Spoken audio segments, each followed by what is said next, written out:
Okay, we are going to be making our postcards. So this time we're going to use Pixlr E instead of Pixlr X. Pixlr E is more like Photoshop, so I think you'll have more success with Pixlr E. So sorry about that loud bell.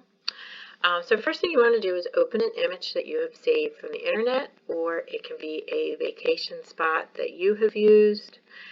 Maybe it's something from your camera roll. You want to open that up and you'll see it looks more similar to Photoshop. You've got your tools on the left, some selections up top. You're going to click on the text tool. You're going to add some text to it. So you're going to come over here and you're going to click. Do you want to add text to a new layer? You're going to say add. You want to add some text that you want your postcard to say. So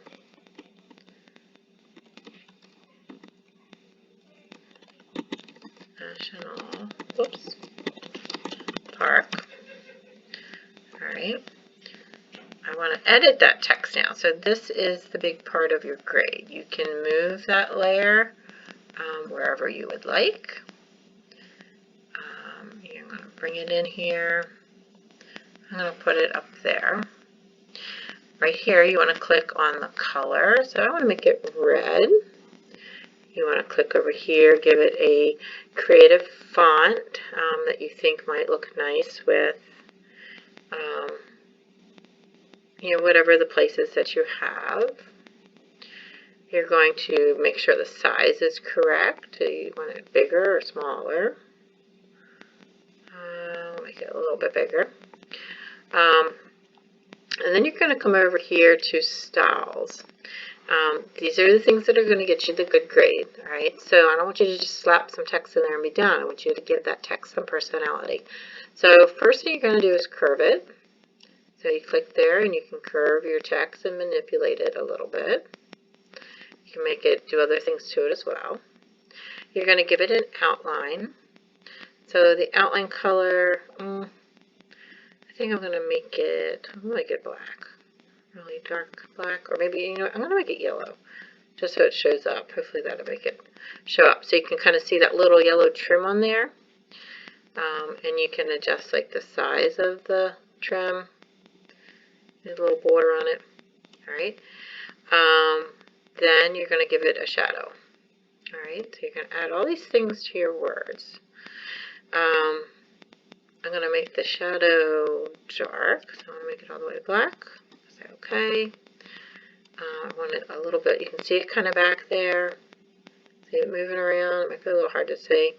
Give it a little shadow. It makes your word. You can decide how opaque you want the shadow. Gives your words a little bit of depth to them. All right, so I think I'm done my words. They look pretty good. So I met those 3 requirements: border, drop shadow, and angled, and a special font there. So now I need to give it a border. How do I give my postcard a border? So I'm going to use the select tool. I'm going to select the whole postcard, and I'm going to come up here and I'm going to edit.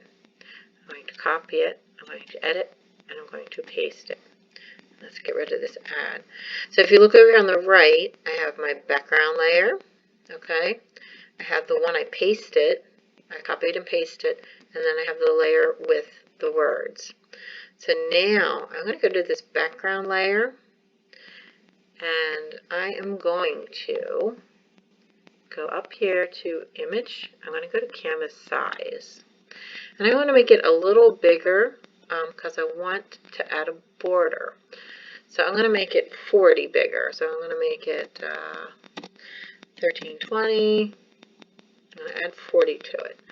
And 820. And say apply. So if you look really carefully, it might be hard to see in this video, but you'll see these edges pop up back here like a checkerboard. Alright, so I can actually, if I turn,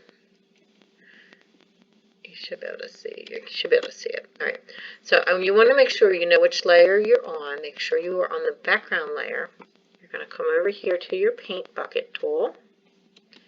I have white in there, and I'm going to drop white on that background layer. So it's a little tricky. Like, you gotta just think of it like pieces of paper. You just took this picture, you cut it smaller, and you laid it on top of a bigger piece of paper so that white border could show.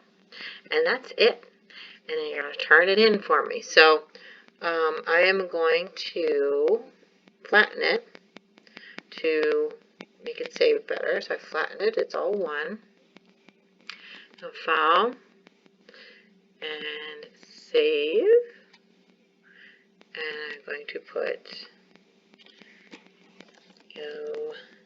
Yosemite and my last name, JPEG, and download.